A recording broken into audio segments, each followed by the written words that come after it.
শুভ সকাল বন্ধুরা, আশা করি তোমরা সবাই খুব ভালো আছো। আমিও ভালো আছি। আজকে আমি তোমাদের সঙ্গে একটা নতুন ভ্লগ শেয়ার করতে চলেছি। তো দেখো বন্ধুরা, আমি আজকে বাড়িতে চিকেন এনেছি। কিভাবে চিকেনটা আমি রান্না করি, তো চলো গাইস শুরু করা যাক। দেখো বন্ধুরা, এখানে মাংস, রসুন পেঁয়াজ সমস্ত কিছু নিয়ে নিয়েছি। আর এখানে রয়েছে মশলা, হলুদ গুঁড়ো। তো এবার আমরা মাংসটা ম্যারিনেট করব। তো এখানে এখন মাংসতে প্রথমে হলুদ দিয়ে দিলাম,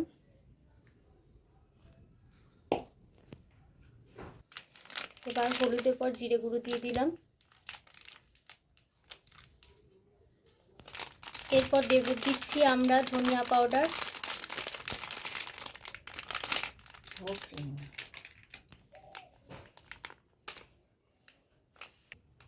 মিট মশলা,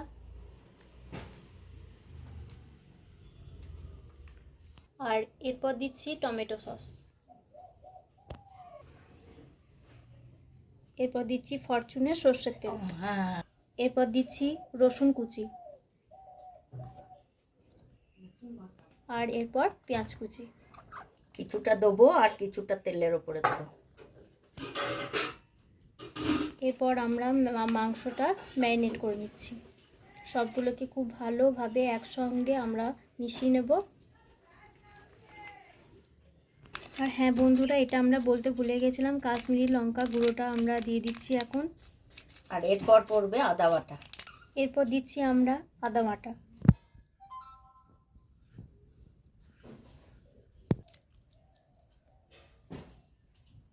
অনেকটা আদা বাটা, আদা আর কাঁচা লঙ্কা বাটা এর সঙ্গে দেওয়া হলো। এটা পরে আমরা দেবো। চিকেনটা কষা অর্ধেক হয়ে যাওয়ার পর আবার দেবো। এই যে বাটিতে আদা বা লঙ্কা রসুন এসব যেসব ছিল, সেই বাটিগুলো ধুয়ে আমি এই মশলাগুলো জলটা পরে আমি অ্যাড করব কষানো হয়ে যাওয়ার পর। তোমরা দেখতে পাচ্ছ এখন আমরা কড়াই খুন্তি এগুলো নিয়ে নিয়েছি। এবার আমরা মাংসটা রান্না করব, তার জন্য প্রথমে আমরা আলুগুলোকে ভেজে নেব। তো এর মধ্যে প্রথমে দিয়ে দিচ্ছি সর্ষের তেল। এখন আমরা আলুগুলোকে ভেজে নিচ্ছি।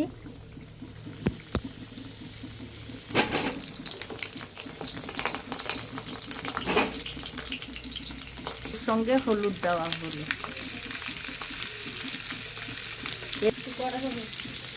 এরপর দিয়ে দিচ্ছি লবণ। ভালো করে নাড়াচাড়া করে লাল লাল করে ভেজে নেব। বন্ধুরা, আলুগুলো এখন আমরা লাল লাল করে ভেজে তুলে নিচ্ছি। ম্যারিনেশন করার 1 ঘন্টা পর ফেরত এলাম। এরপর আমরা কড়াইয়ের মধ্যে দিয়ে দিচ্ছি সর্ষের তেল। এর সঙ্গে একটু সাদা তেলও মিক্স করছি। এরপর দিচ্ছি 5 ফোড়ন,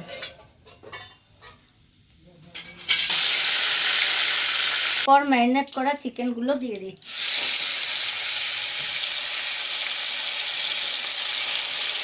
গ্যাসটা একটু কমিয়ে দিচ্ছি।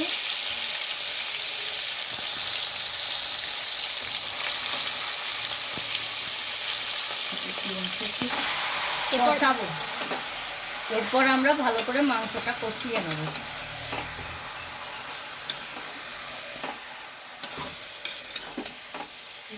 একটু বাড়িয়ে দিচ্ছি গ্যাসটা।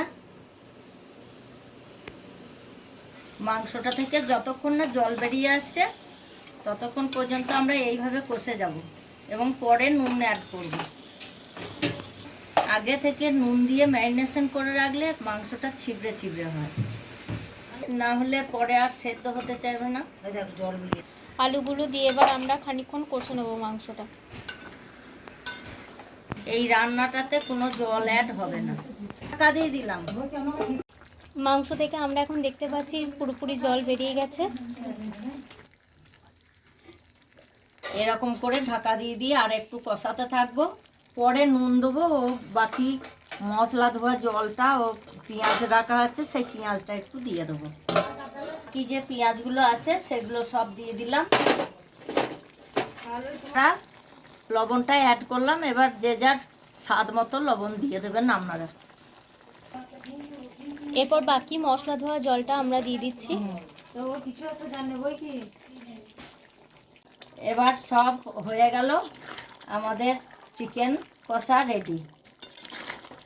এবার আমরা চিকেন কষাটা নামিয়ে রাখবো। এবার চিকেন কষাটা নামিয়ে রাখবো, একটু জাস্ট গরম মশলা দিয়ে নামিয়ে রাখবো।